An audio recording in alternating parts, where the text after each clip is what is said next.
బేతెస్తా శిలువ కోనేరు పండుగ. బేతెస్తా శిలువ కోనేరు పండుగ ప్రతి నెల 2వ ఆదివారం ఉదయం 9 గంటల నుండి అడ్డాడ స్వస్థతశాలనందు జరుగును. ఆదిదేవుడు తానే తన ప్రియ సేవకుడైన క్రీస్తు రాయబారి గారికి బయలుపరచగా ప్రజలందరి క్షేమం కొరకు నిర్వహించబడుచున్న ఈ బేతెస్తా శిలువ కోనేరు పండుగలో పాల్గొని కోనేరులో దిగగా అనేక మంది రోగులు స్వస్థత పొందుకుంటున్నారు. గర్భఫలం లేని వారికి దేవుడు తన మహాదయలో బిడ్డలను ప్రసాదించుచున్నాడు.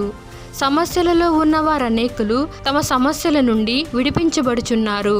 కావున చూస్తున్న మీరు ఏ విధమైన సమస్యలతో బాధపడుచున్నను రండి. అడ్డాడ స్వస్థతశాలనందు ప్రతి నెల 2వ ఆదివారం అనగా జూన్ 14వ తేదీ ఆదివారం ఉదయం 9 గంటల నుండి జరిగే బేతెస్తా శిలువ కోనేరు పండుగలో పాల్గొనండి. ముఖ్య గమనిక: ఈ పండుగలో పాల్గొని వారందరికీ ప్రార్థించి ఆశీర్వదించిన అంజూర పండును ఉచితముగా అందించెదరు. ఆరాధన అనంతరం ఉచిత ఆశీర్వాదపు భోజన వసతి కలదు. రండి, పాల్గొనండి, దైవ ఆశీర్వాదాలను పొందండి.